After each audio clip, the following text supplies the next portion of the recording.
Hi everybody. आज सुबह का द हिंदू न्यूज़पेपर का सेकंड एडिटोरियल हम पढ़ने वाले हैं, जिसका टाइटल है ट्रेड टैक्टिक्स। जो लिखा हुआ है भारत की, इंडिया की जो ट्रेड पॉलिसी है उसके ऊपर लिखा हुआ है।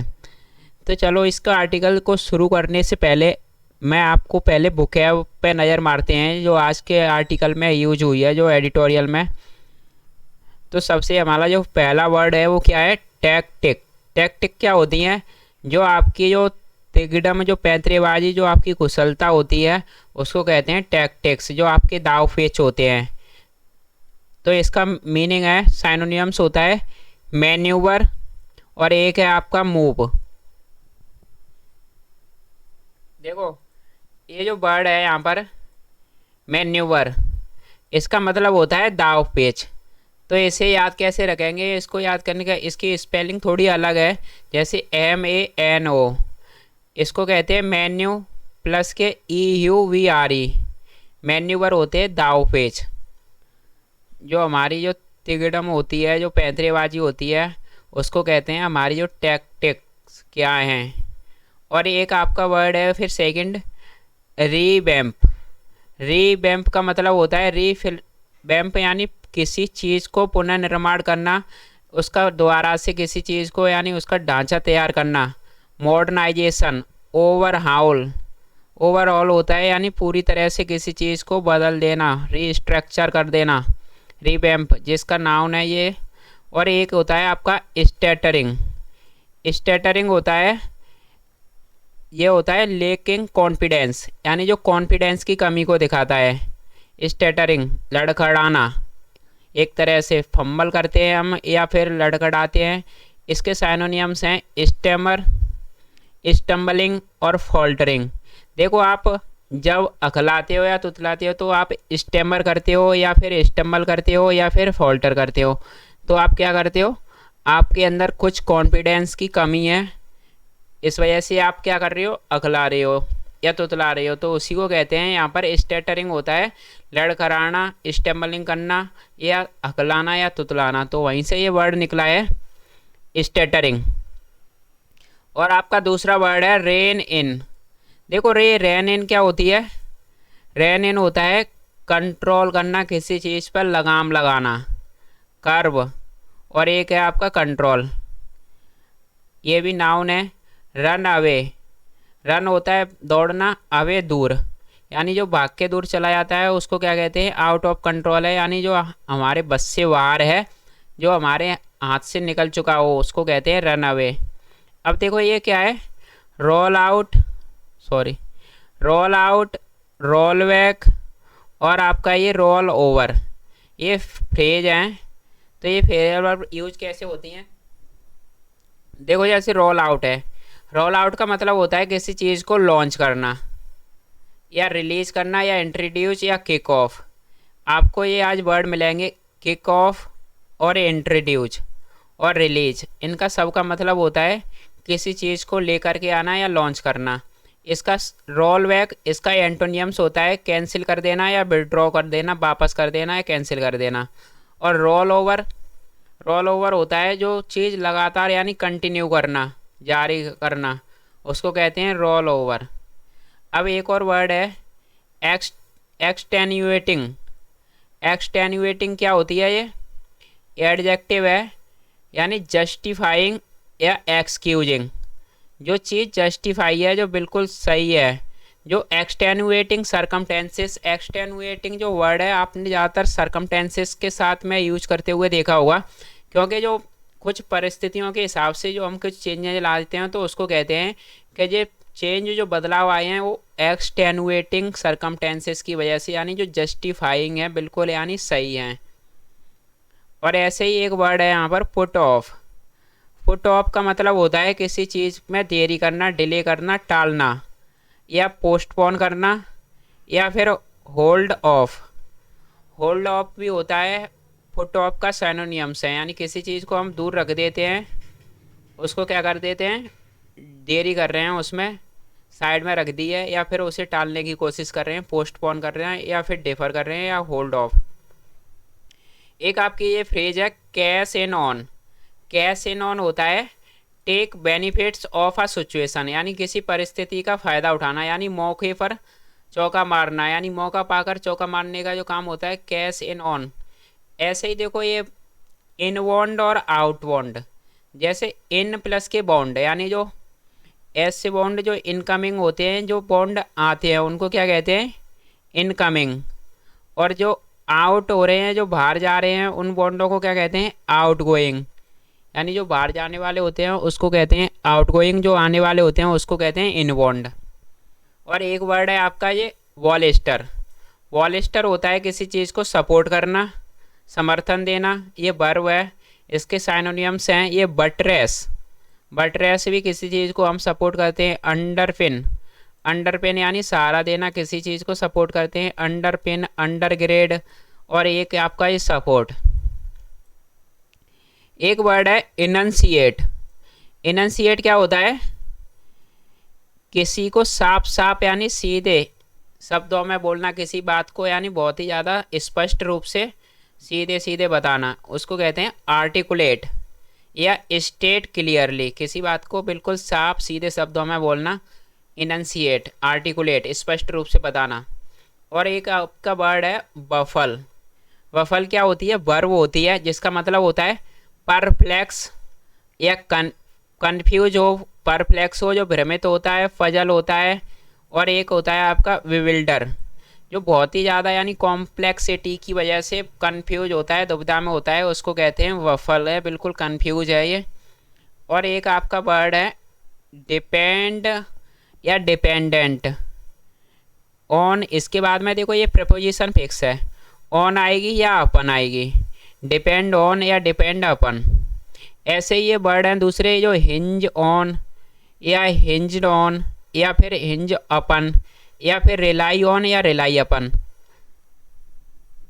ये सब एक दूसरे के सिनोनियम्स हैं। Hinge on, rely on, depend on यानी किसी पर आश्रित होना। और स्लो डाउन, देखो कोई चीज़ स्लो होती है और डाउन नीचे की तरफ, तो क्या हो रही है, उसकी रफ्तार कम हो रही है, धीमी हो रही है।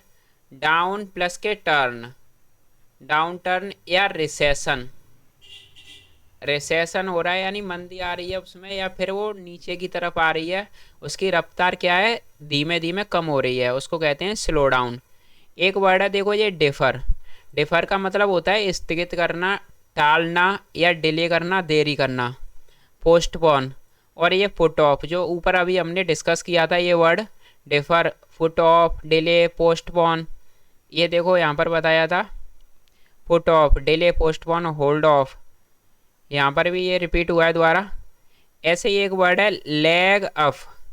लेग अप होता है किसी चीज़ को बूस्ट करना, सपोर्ट करना, सपोर्ट और जो बूस्ट,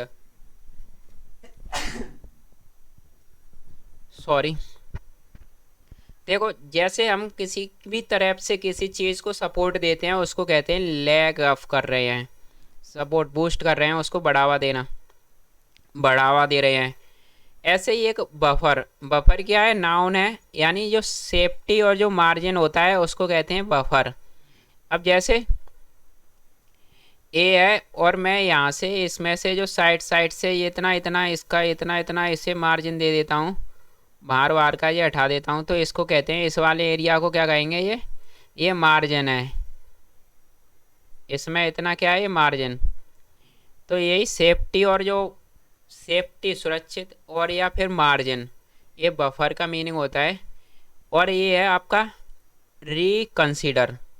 री प्लस के कंसीडर, किसी चीज़ पर पुनर्विचार करना, रिव्यू करना, समीक्षा करना, रिकंसीडर, ये भी वर्ब है। रेमिशन होता है डिस्काउंट, छूट, रिलीफ जो राहत होती है, रेमिशन कहते हैं। बॉयेंट, बॉयेंट क्या होता है, जो कॉन्फिडेंटली ऑप्टिमिस्टिक हो, जो बुरे हालातों में भी वो ज़्यादा आशावादी होता है, बहुत ज़्यादा कंडीशन कैसी हैं, हालात ख़राब हैं, फिर भी वो अपनी आशावादी चीज़ों को ढूंढ रहा है, वो आशा बनाए रखे हुए है। कॉन्फिडेंटली, बिल्कुल बहुत ही ज़्यादा हाईली स्पिरिट है, अपबीट है या फिर सैंग्विन है, उसको कहते हैं बॉयेंट, एडजेक्टिव है ये। और एक आपका कॉन्स्टेंट। कॉन्स्टेंट क्या होता है, हमारी जो लिमिटेशंस होती हैं उसको कहते हैं कॉन्स्टेंट। रेसिडुअल, रेसिडुअल क्या है? एडजेक्टिव है। जो बची कुची जो होता है रिमेनिंग, बचा, तो उसको कहते हैं रेसिडुअल। वैलेंस, क्लाउड होता है बोल वाला, यानी जो हमारा बोल वाला होता है क्लाउड, बोल वाला है किसी चीज़ का इन्फ्लुएंस है, कोई प्रभाव है या फिर स्वैव है, किसी की कोई पावर अथॉरिटी, किसी की वहाँ पर बहुत ज़्यादा पावर है, किसी का बोल वाला है, इन्फ्लुएंस है, स्वैव है, उसको कहते हैं क्लाउड। अब देखो ये आपकी फ्रेजल वर्ब है रोप इन। रोप का मतलब होता है रस्सी, तो रोप इन यानी रस्सी में पकड़ के लाना किसी चीज़ को, तो उसको क्या कहते हैं? ज़बरदस्ती किसी को खींच के लाते हैं, रस्सी में पकड़ के रोप इन करते हैं, रस्सी में लपेटते हैं, उसको कहते हैं make someone involved into your task. अपने टास्क में, अपने काम में किसी को इन्वॉल्व करते हैं, लेकर आते हैं उसको, उसको कहते हैं रोप इन। एक ड्राइव होम समथिंग, ये क्या है? एक ईडियम है जिसका मतलब होता है किसी को अपनी बात को अच्छे से समझाना। To make something well understood by everyone. एक फ्रेज है keep away from. Away from यानी किसी को दूर करना, दूर बनाए रखना। स्टे अवे फ्रॉम यानी किसी से दूरी बनाना, किसी को दूर हटाना, या फिर स्टीर क्लियर ऑफ, बिल्कुल उसके दूर कर देते हैं, कीप अवे फ्रॉम होता है। चलो ये बुक है, अब यहाँ पर जो हमने की है ये सारी बुक है, अब आपके जो आज का आर्टिकल है इसमें यूज होगी। चलो इसको देखते हैं अब क्या है। जो आर्टिकल हमारी जो इंडिया की जो ट्रेड पॉलिसी है उस पर लिखा हुआ है, कैसे अब भारत में ट्रेड होती है, कैसे एक्सपोर्ट और इंपोर्ट होता है, कितने टैक्स लगते हैं, वो सारी बातें इसमें डिस्कस करेंगे। ट्रेड टैक्टिक्स, जो व्यापार की जो टैक्टिक्स हैं, जो रणनीति हैं, जो दावपेच हैं ट्रेड के। अब बता रहा है, क्या बता रहा है ये? Foreign trade policy revamp comes amid stuttering growth in key markets. अब ये कह रहा है जो अंतर्राष्ट्रीय व्यापार की जो नीति है उसको रीस्ट्रक्चर किया गया है, ओवरहाउल किया गया है, पूरी तरह से मॉडर्नाइजेशन किया गया है। कब? जो पुनः निर्माण जो होता है ये कम से होता है, आता है, कब आता है ये? अमिड, बीचों बीच, इन द मिडिल ऑफ यानी किसी चीज़ के चलते हुए, मिडिल ऑफ किसी चीज़ का कोई चल रहा है, कोई बीच में आ गई, बीचों बीच में आता है। जब ये स्टेटरिंग, एक स्टम्बलिंग ग्रोथ के विकास के, इनमें जो की मार्केट्स में, जो इंडिया के लिए जो मुख्य मार्केट हैं, जो इम्पोर्टेंट मार्केट हैं, जो यूएस और यूके, यूएस और यूके जो इंडिया के लिए क्या हैं? बहुत ज़्यादा इम्पोर्टेंट मार्केट हैं, की मार्केट्स हैं। तो इनमें क्या है? अभी ये स्टेटरिंग कर रही हैं, स्टेमल कर रही हैं, लड़खड़ा रही हैं, फंबल कर रही हैं। तो इसी बीच में जो इंडिया की जो ट्रेड पॉलिसी है जो इंडिया ने बनाई है वो बीचों बीच आई है। कब आई है? जब ये मार्केट में बहुत ज़्यादा, जब ये फंबल कर रही हैं, स्टेमरिंग कर रही हैं, लड़खड़ा रही थी, इनकी जो ग्रोथ क्या कर रही थी? लड़खड़ाती हुई ग्रोथ के बीच में जो ट्रेड पॉलिसी जो इंडिया लेके आया है, जो बनाई है, कब बनाई है ये? अब चलो इसे डिस्कस कर, आगे देखते हैं, कंटिन्यू करते हैं। The government will release a new foreign trade policy in the coming week. जो सरकार है, बात कर रहा है हमारी इंडियन गवर्नमेंट की, ये बिल रिलीज करेगी, लॉन्च करेगी एक नई फॉरेन ट्रेड पॉलिसी, अंतर्राष्ट्रीय व्यापार नीति आने वाले सप्ताह में। अब ये क्या बता रहा है? That could include measures to help push up goods and services exports as well as rein in runaway import bill। अब ये किस किस को इंक्लूड करेगा ये बता रहा है। दैट वह इंक्लूड कर सकता है, देखो कोड प्लस के B1 बताता है फ्यूचर की जो पॉसिबिलिटी है, ये इंक्लूड कर सकता है मेजर्सों को।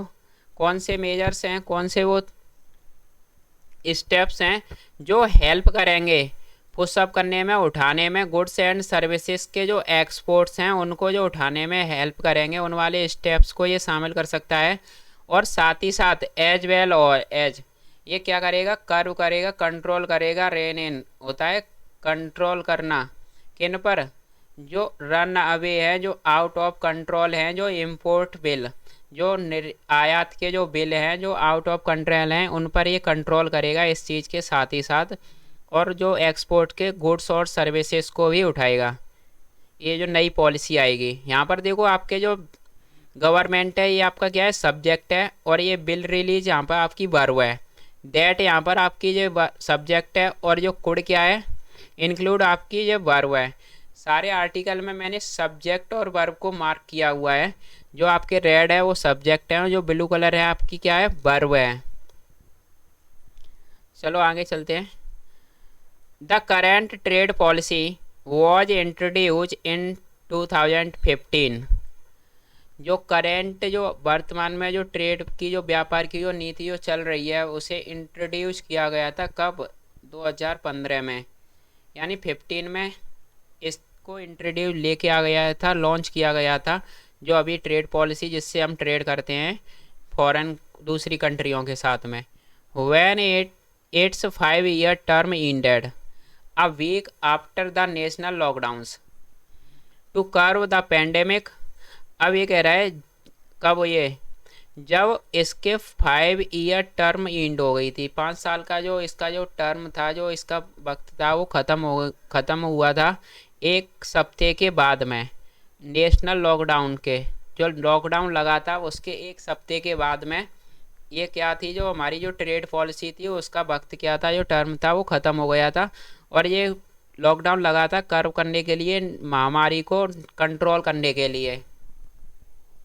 अब ये बता रहा है कि इट वॉज एक्सटेंडेड, अब इसको एक्सटेंड कर दिया गया था, यानी लॉकडाउन लग गया था, को पेंडेमिक आ गई थी, इसकी वजह से फिर इसे एक्सटेंड बढ़ा दिया गया था 1 साल के लिए, for a 1 year, considering the extenuating circumstances, consider करते हुए ऐसी पुनर्विचार करते हुए, एक्सटेनुएटिंग जस्टिफाइंग जो सरकमटेंसेस जो बनी हुई थी, जो परिस्थिति बनी हुई थी उस चीज़ को कंसीडर मानते हुए इस चीज़ को आगे 1 साल के लिए और एक्सटेंड कर दिया गया था।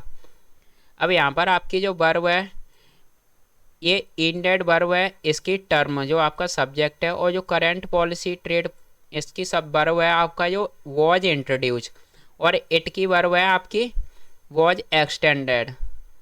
हाउएवर, हालांकि the old policy extension beyond March 21st, especially the current 6 month stretch that drags its end date to September 30।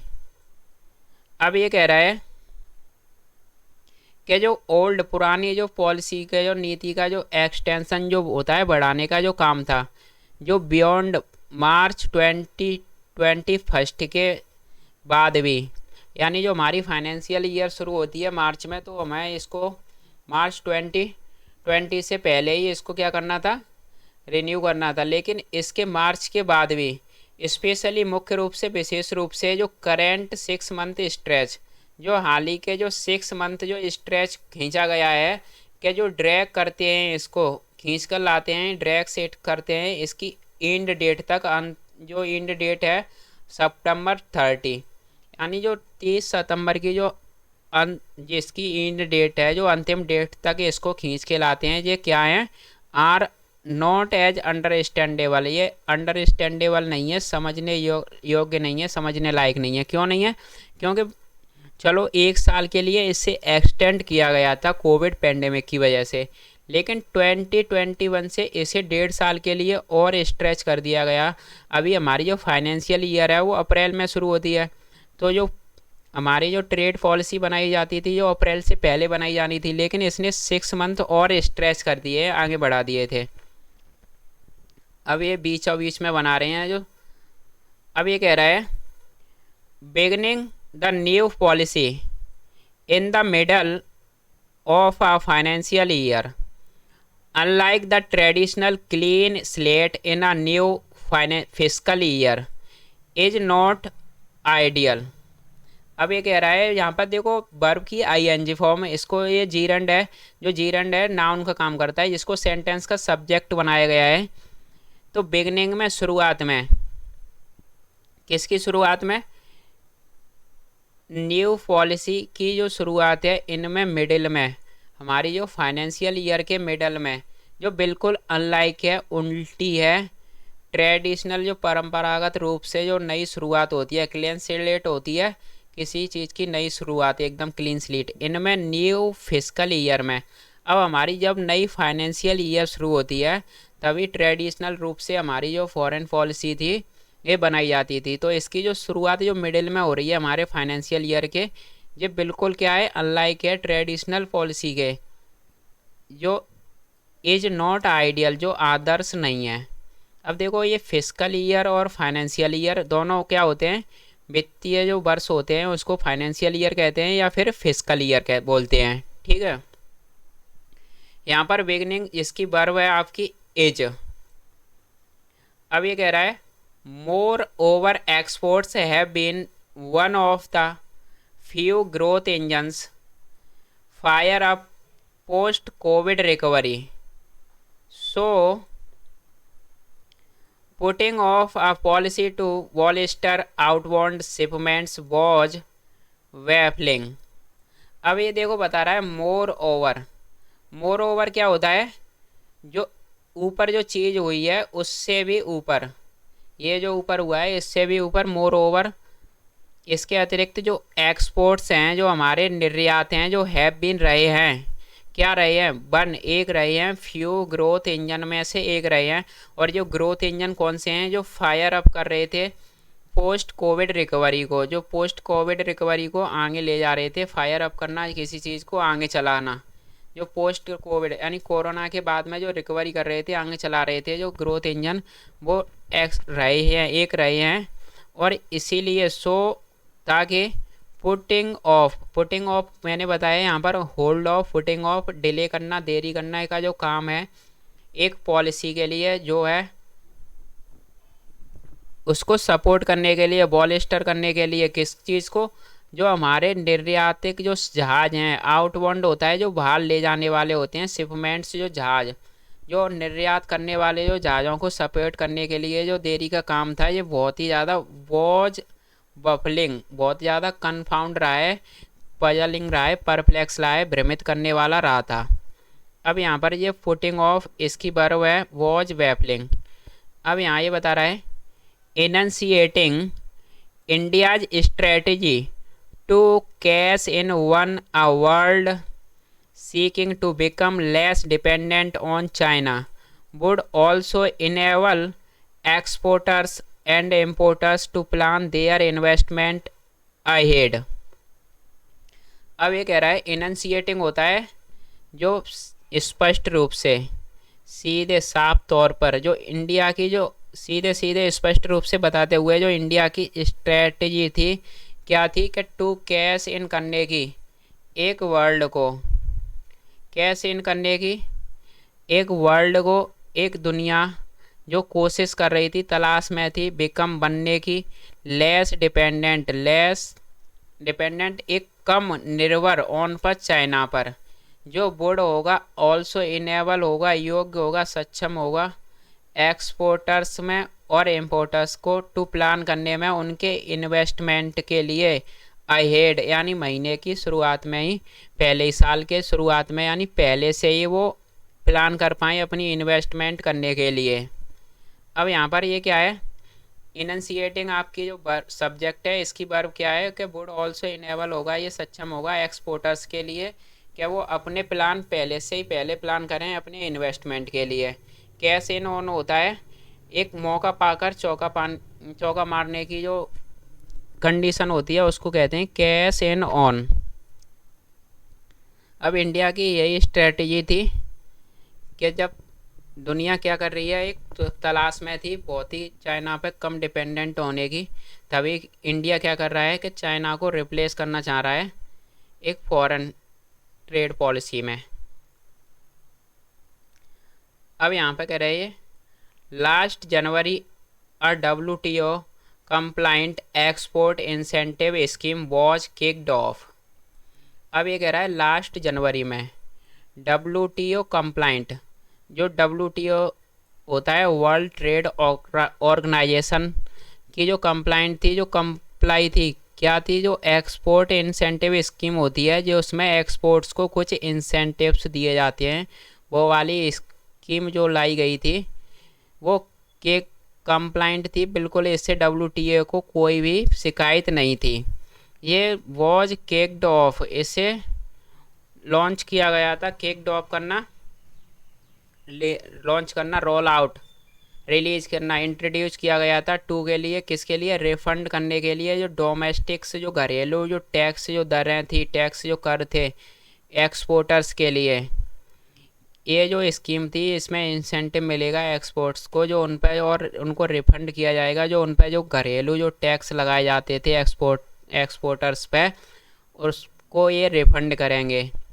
ये स्कीम थी ये। लेकिन इसमें क्या खामियां रही थी, लेकिन what the rates were only notified months later, जो रेट्स थी जो बताई गई थी, नोटिफाइड किया गया था इसे महीनों बाद, और किसके साथ ही, फ्यू सेक्टर्स लेफ्ट आउट, और कुछ सेक्टर्स इसमें से छोड़ भी दिए गए थे। रेट भी बताई गई, स्कीम तो लेके आए लेकिन स्कीम के साथ ही इन्होंने एग्जीक्यूट नहीं किया। इसकी जो रेट थी, कितनी रेट मिलेगी, कहाँ किस पर टैक्स लगेगा, किस पर कहाँ कितनी रिफंड किया जाएगा, वो सारी चीज़ें महीनों बाद बताई, और कुछ सेक्टरों को छोड़ भी दिया इससे बाहर भी इसी स्कीम से। अब ये कह रहा है despite this completely avoidable uncertainty, इस चीज़ के बावजूद, किसके बावजूद, इस चीज़ के जो कम्प्लीटली, जो पूरी तरह से जिससे टाला जा सकता था, जो अनसर्टेनिटी थी, जो अनिश्चितताएं थी, उसको टाला जा सकता था, मगर गवर्नमेंट ने इस चीज़ को नहीं टाला था। और जो गुड्स जो इस चीज़ के बावजूद भी जो गुड्स के जो एक्सपोर्ट्स थे, वो इन्होंने टच किया था, छुआ था एक रिकॉर्ड को, जो था रिकॉर्ड 422 बिलियन का, इनमें 21 और 22 में। यानी जो सरकार ने ऐसी जो अनिश्चितताएं उनको टाल सकती थी, लेकिन टाला नहीं। इस चीज़ के बावजूद भी जो हमारे एक्सपोर्टर्स थे, उन्होंने 422 बिलियन का जो रिकॉर्ड है इसको टच किया था 2021 और 22 में। अब ये कह रहा है this year the government expects goods exports to hit at least 450 billion. जो इस साल सरकार ऐसी एक्सपेक्ट करती है, ऐसी उम्मीद करती है कि जो गुड्स के जो एक्सपोर्ट्स है वो हिट करेगा कम से कम 450 बिलियन डॉलर, यानी इतना तो ये हिट करेगा ही करेगा। गवर्नमेंट ऐसा क्या करती है, एक्सपेक्ट करती है, उम्मीद करती है। लेकिन जो ग्रोथ है, जो विकास है, ये has slipped to the low single digit, ये स्लिप हुआ है, नीचे आ गया है एक लो सिंगल डिजिट में, over July and August. Single digit मतलब 0 से 9 के बीच में। जो हमारी जो GDP दर है वो क्या है, जो यानी 0.7 पॉइंट कुछ, या फिर 7.3 या 7.2, 0.7, ऐसे सिंगल डिजिट में बहुत ज़्यादा हमारा जो ग्राफ है इसका जो स्लिप हो गया है, विकास का जो नीचे आ गया है जुलाई और अगस्त में। While imports have been over 60 billion each month since March. अब ये कह रहा है जबकि जो आयात हैं वो रहे हैं 60 बिलियन डॉलर ईच मंथ, मार्च से लेके 60 बिलियन डॉलर हर महीने, ये 60 बिलियन डॉलर रहे हैं। तो इस हिसाब से 12 महीनों में ये 12 महीनों में ये तो 720 हो जाएगा, यानी 720 पहुँच जाएगा। जबकि जो हमारे एक्सपोर्ट है वो 450 है, तो इससे बहुत ज़्यादा हो जाएगा।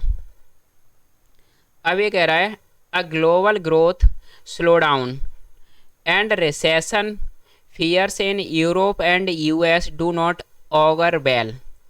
अब ये कह रहा है जो ग्लोबल ग्रोथ है, पूरे विकास की, जो पूरे दुनिया का जो विकास है उसकी जो रफ्तार है, जो स्लो डाउन है, उसकी रफ्तार में जो मंदी है, स्लो डाउन जिसकी रफ्तार कम धीमी पड़ गई है, और जो रिसेशन है, जो मंदी है, इसके जो फियर्स हैं, जो डर हैं, इनमें जो यूरोप में और US में ये डू नॉट करते हैं अच्छे संकेत नहीं देते हैं। डू नॉट ऑगर वेल का मतलब होता है ये गुड इंडिकेशन, यानी अच्छे संकेत नहीं देते हैं। जो डर है यूरोप में और यूएस में ये चीज़ अच्छे संकेत नहीं देती है।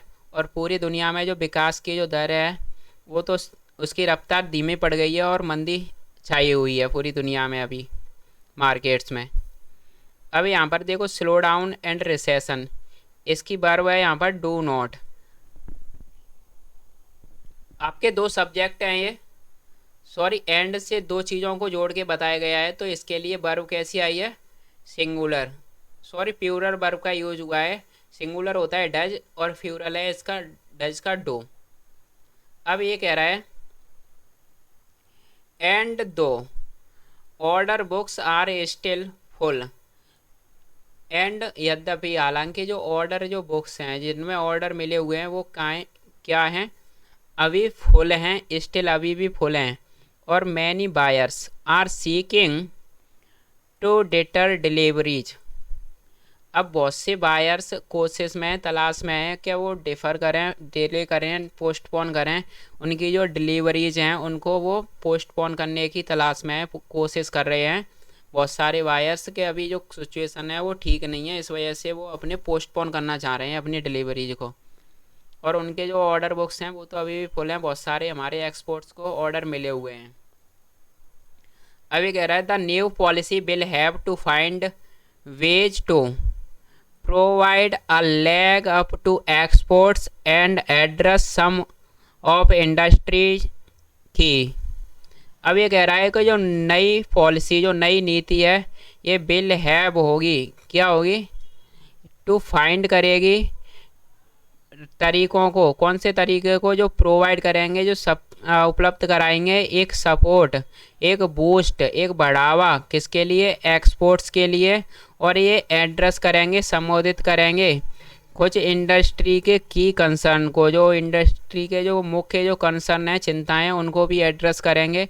और इनमें इंक्लूडिंग करते हैं, जो शामिल करते हैं एक सेफ्टी जो अगेंस्ट है राइजिंग इंटरेस्ट रेट्स के, जो बढ़ती हुई जो रेट है, जो इंटरेस्ट रेट के, जो एक जो सेफ्टी भी दिएंगे। तो अभी ये कह रहा है कि जो न्यू पॉलिसी है, ये नई पॉलिसी क्या बताएगी, उन तरीक़ों को खोजेगी जो हमें एक सपोर्ट भी देंगे और जो इंडस्ट्री में जो की कंसर्न है उनको भी ये संबोधित करेंगे। और हमारे जो इंटरेस्ट रेट के है उसके खिलाफ जो हमें सेफ्टी और जो मार्जिन भी देंगे, ये चीज़ सारी इसमें इंक्लूड है, नई जो पॉलिसी आ रही है उसमें। अब ये कह रहा है विथ रेवेन्यू वॉयेंट, यानी रेवेन्यू जो होती है हमारी जो इनकम है, जो वॉयेंट रेवेन्यू इनकम की जो वॉयेंट है, वॉयेंट होता है मैंने आपको बताया था हाईली ऑप्टिमिस्टिक, यानी जो हमारे जो अभी क्या है हालात जो मार्केट के सही नहीं चल रहे हैं उसके बावजूद भी अभी क्या है हमारे पास बहुत सारे एक्सपोर्ट्स हैं और ऑर्डर बहुत सारे हैं, और उसके बाद भी हमारी जो इनकम में एक आशावादी यानी एक होप दिख रही है। It is also time to reconsider the stance to exclude key growth sectors such as pharma chemicals and iron and steel from the duty remissions scheme. अब ये बता रहा है कि वक्त, इट इज ऑल्सो टाइम यानी वक्त भी आन चला है, इट इज ऑल्सो टाइम यानी समय भी है, कंसीडर फिर से पुनर्विचार करने के लिए, अभी वक्त भी है फिर से पुनर्विचार करने के लिए द स्टांस पे, पोजीशन पे, नज़रिए पे जो एक्सक्लूड किया गया है हमारी जो की ग्रोथ सेक्टर्सों को, उनको जो बाहर निकाला गया है उनको रिकंसीडर करने के लिए अभी क्या है समय भी है, वक्त भी आन चला है उनके लिए। और वो कौन से सेक्टर हैं जिन्हें बाहर निकाला गया है, एक हमारा ये सच है जैसे जो फार्मा केमिकल्स, आयरन और स्टील, इनको कहाँ से बाहर निकाला गया है, फ्रॉम से, जो ड्यूटी रिमेशन यानी जो ड्यूटी जो रेमिशन होता है, जो डिस्काउंट जो छूट है उस वाली स्कीम से। जो ऊपर जो स्कीम बताई गई है उसमें क्या है कि जो एक्सपोर्ट्स हैं उनको कुछ छूट दी जाएगी, इंसेंटिव दिया जाएगा, तो उस स्कीम से इनको फार्मा केमिकल्स और आयरन स्टील को बाहर रखा गया है। तो ये कह रहा है कि जो अभी भी वक्त है इन पर एक पोजीशन जो नज़रिया जो बना हुआ है उस पर पुनर्विचार करने का, इन सेक्टर्स को जो बाहर निकाला है इनको भी उस स्कीम के अंदर लाया जाए, इस पर एक बार पुनर्विचार किया जाए। अब ये कह रहा है having decided to keep away from the trade track of Indo Pacific.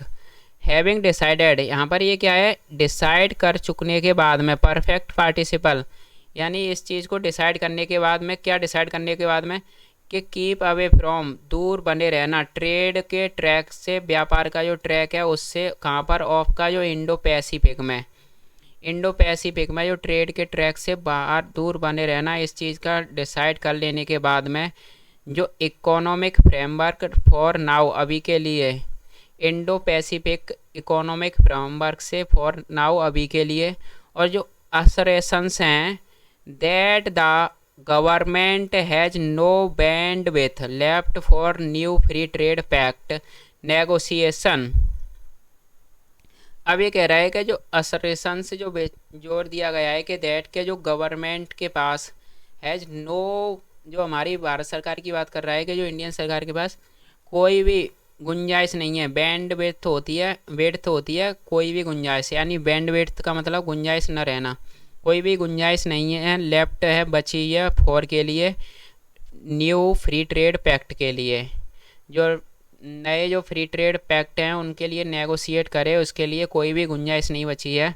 अब ये कह रहा है दो, हालांकि जो मोर कंट्रीज आर वोइंग कर रही हैं, बहुत सारी जो कंट्रीज हैं आर वोइंग रिझा रही हैं, वोइंग इट, यानी इट आया है इंडिया के लिए, हमारी जो इंडिया को रिझा रही हैं, and is seeking to slow talks with Gulf corporation council.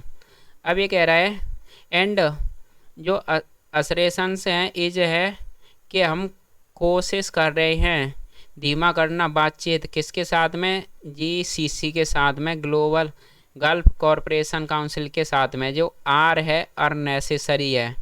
अब ये कह रहा है हमारा आर्टिकल, ये बातें करना इंडिया के लिए कि हमारे पास कोई भी गुंजाइश नहीं बची है नई कंट्रीज के साथ में फ्री ट्रेड पैक्ट साइन करने के लिए, बातचीत करने के लिए, और जो हमारे को बहुत सारी कंट्रीज रिझा रही हैं कि आ जाओ हमारे साथ ट्रेड पैक्ट कर लो, या फिर हमारे साथ कर लो, हमारे साथ कर लो, लेकिन हमारे पास कोई गुंजाइश नहीं बची है। तो यही कह रहा है कि ये बात बिल्कुल अननेसेसरी है, इनकी कोई ज़रूरत नहीं है। और ये भी कह रहा है कि हम तो कोशिश भी कर रहे हैं कि अब जो बातचीत है हमारे जीसीसी के साथ, जो हमारे पास जो इनके साथ फ्री ट्रेड पैक्ट साइन किया हुआ है, उनके साथ भी हम बातचीत को धीमा कर रहे हैं। If there is a genuine constraint, एक जो जेन्युइन जो वास्तविक जो कॉन्स्ट्रेंट होता है, लिमिटेशंस है, वो क्या है, a solution must be sought perhaps by roping in economic policy makers with residual bandwidth. अब ये कह रहा है कि जो एक सॉल्यूशन, समाधान, मस्ट बी सॉट, तलाशा जाना चाहिए, सीक की सेकंड फॉर्म है इसकी, सीक की थर्ड फॉर्म सॉट, इसको तलाशा जाना चाहिए, परहैप्स शायद ही, बाई के द्वारा, रोप इन करने के द्वारा, इकोनॉमिक पॉलिसी मेकर्स को, रोप इन होता है किसको, इन्वॉल्व कर लेना, यानी मिला लेने के साथ में, जो अर्थशास्त्री हैं, जो पॉलिसी मेकर्स हैं, जो पॉलिसी बनाने वाले बड़े बड़े अर्थशास्त्रियों को शामिल करने के साथ में, किसके साथ में, जो बची कुची जो गुंजाइश है उसके साथ में। तो यही कह रहा है कि ये बड़ी बड़ी बातें करना छोड़ो, कि हमारे पास बहुत सारी कंट्रीज आ रही हैं, हमें रिझा रही हैं कि हमारे साथ फ्री ट्रेड पैक्ट कर लो, आपके पास जो बची खुची गुंजाइश है, इसी में जो पॉलिसी मेकर्स हैं, जो पॉलिसी बनाते हैं, अर्थशास्त्री हैं बड़े बड़े, उनको शामिल किया जाए, और यही एक समाधान है, एक सॉल्यूशन की तलाश किए जाए कि उनको ला के बिठाया जाए, और उनसे पॉलिसी में जो चूक हैं, जो लूप होल्स हैं, उनको निकाला जाए, और अच्छी पॉलिसियाँ बनाई जाएं, जिससे और कंट्रीज़ के साथ में फ्री ट्रेड पैक्ट करने की जो साइन करें, नेगोशिएशन करें, बातचीत को आगे बढ़ाएं। What surely there are better ways to drive home India's rising clout than by driving away potential partner countries however small, लेकिन लेकिन निश्चित रूप से जो अच्छे तरीके हैं किसके लिए, टू ड्राइव होम होता है किसी को अच्छी तरह से समझाना, अपनी बात को किसी को अच्छी तरह से समझाने के लिए।